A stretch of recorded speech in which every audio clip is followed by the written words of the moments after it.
¿Qué documentos necesitamos presentar cuando queremos estudiar un título oficial en España? Hola, me llamo Dani y trabajo en una escuela de negocios internacional como director asociado de admisiones.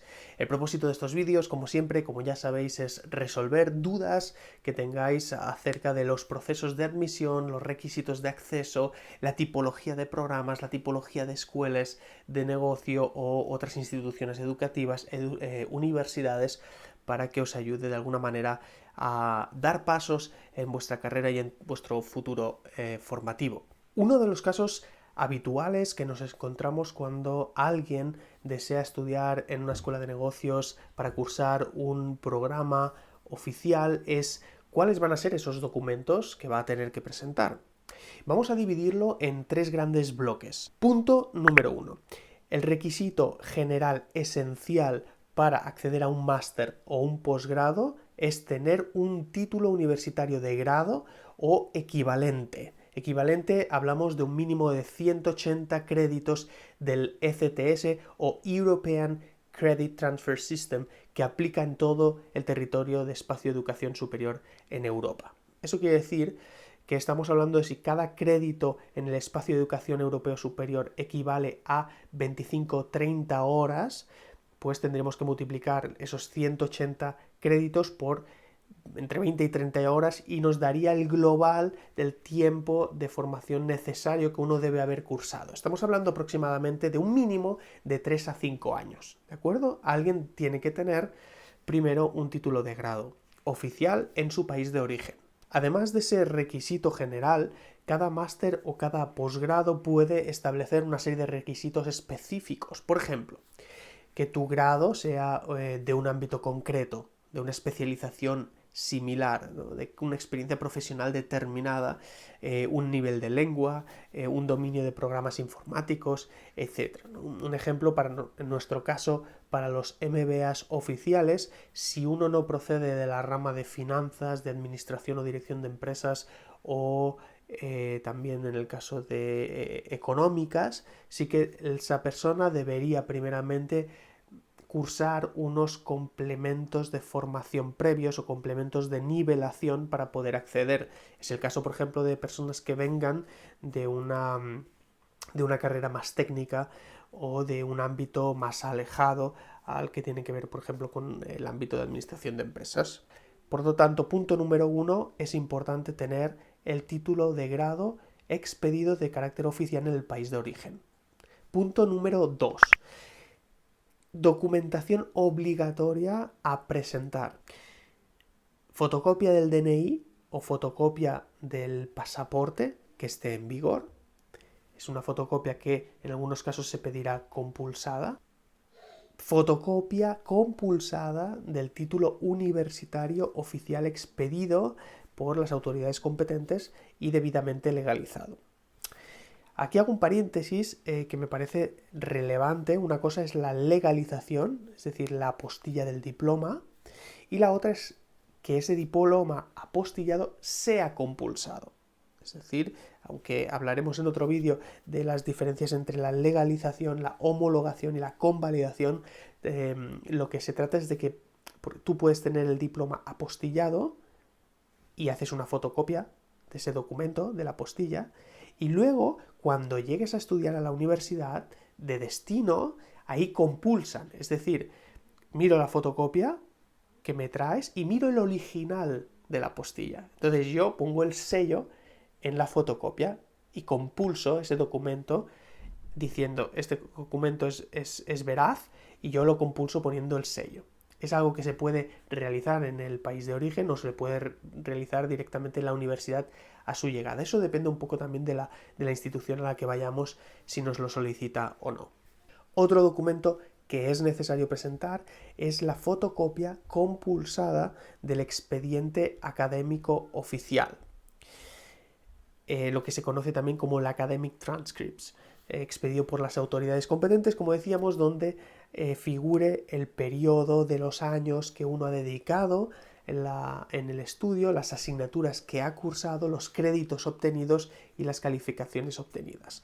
En este caso no sería necesario apostillarlo, pero sí compulsarlo. Es posible que en alguna institución también lo pueda solicitar apostillado, pero en nuestro caso, por ejemplo, aceptamos simplemente por compulsa ese documento con la relación de notas, de asignaturas cursadas que directamente expide la universidad. ¿En qué idioma debo aportar toda esa formación o esa documentación? ¿Valen todos los idiomas? Es decir, ¿puedo traer el diploma en inglés? ¿Puedo traer el diploma en qué idiomas son válidos a la hora de aplicar, de aportar la documentación? En el caso de una titulación oficial en España, valdrán los títulos que se hayan expedido en el idioma inglés, en el idioma español o en cualquiera de las lenguas cooficiales que existen en el Estado español, como pueden ser, por ejemplo, el catalán, el euskera o el gallego. ¿Qué sucede si, por ejemplo, hemos tenido ahora un caso reciente, una alumna que su licenciatura la cursó en Polonia? Esa persona deberá hacer una traducción jurada por cualquiera de los representantes diplomáticos, en una representación diplomática en el país, o una representación consular del Estado español en el extranjero. Y el tercer bloque consistiría en todas aquellas documentaciones que la propia escuela de negocios o la institución educativa solicita de carácter particular. Eso puede ser el currículum vitae u hoja de vida. Eso es importante para conocer en el proceso de admisión la persona que se presenta, ver un poco su trayectoria, su experiencia, su recorrido, etc. Por lo tanto, el currículum es bastante habitual que se solicite. Por otro lado, también una carta de motivación.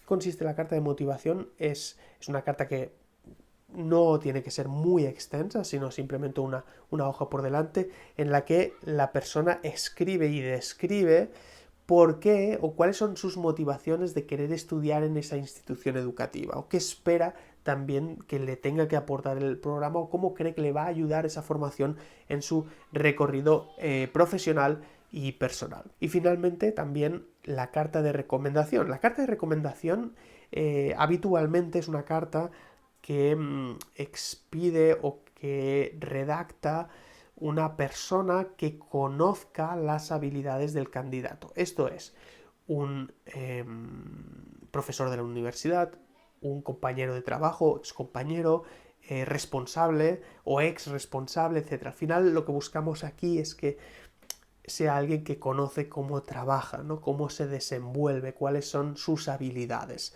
Pero no tiene que ser tampoco una carta extensa. En algunas instituciones directamente ellos ofrecen un esquema de lo que tiene que ser esa carta de recomendación. Y también otro de los documentos o otra de las pruebas que van a surgir a la hora de aplicar puede ser, por ejemplo, un examen de admisión. Puede ser un test GMAT, como se le conoce, que es un test global que permite el acceso a escuelas de negocios de carácter internacional, o puede ser un test propio de cada institución. Habitualmente las instituciones educativas sí requieren test, que no siempre es así, pero sí solicitan un test o un examen, un pequeño examen. Todas las instituciones tienen su propio test de admisión. Y finalmente pueden solicitar también un certificado de nivel de idioma. En nuestro caso, por ejemplo, para algunos másters o MBA que los impartimos en lengua inglesa, ahí solicitamos, por ejemplo, una validación del examen TOEFL con un nivel de 100 o también la validación del IELTS con con nota del 7 para poder acceder. Pero esos son, como digo, pues documentos o pruebas adicionales que se pueden solicitar si bien no son de carácter obligatorio generalizado. Así que espero haberos ayudado a tener una noción de los documentos básicos que vas a tener que presentar si quieres estudiar una formación de carácter superior en España y que sea de carácter oficial. Referente a esto, os voy a dejar en el resumen también algún enlace que me parece interesante cómo presentan todos esos documentos. Pues os voy a dejar el enlace de la Universidad Autónoma de Barcelona para que podáis consultarlo, porque creo que lo presenta de una forma muy sencilla y muy clara todos esos documentos a aportar. Por lo demás, vamos a estar resolviendo en próximos vídeos pues dudas, inquietudes que tengáis y algunos tips también en el acceso de procesos de admisión, conocer escuelas de negocio, tipologías de programas formativos, másters, formatos, etcétera, y todas aquellas cosas que os puedan ayudar a vosotros a que toméis una decisión más acorde con aquello que necesitéis. No os olvidéis de dar al like en el vídeo y también de suscribiros al canal para estar siempre actualizados. Un saludo.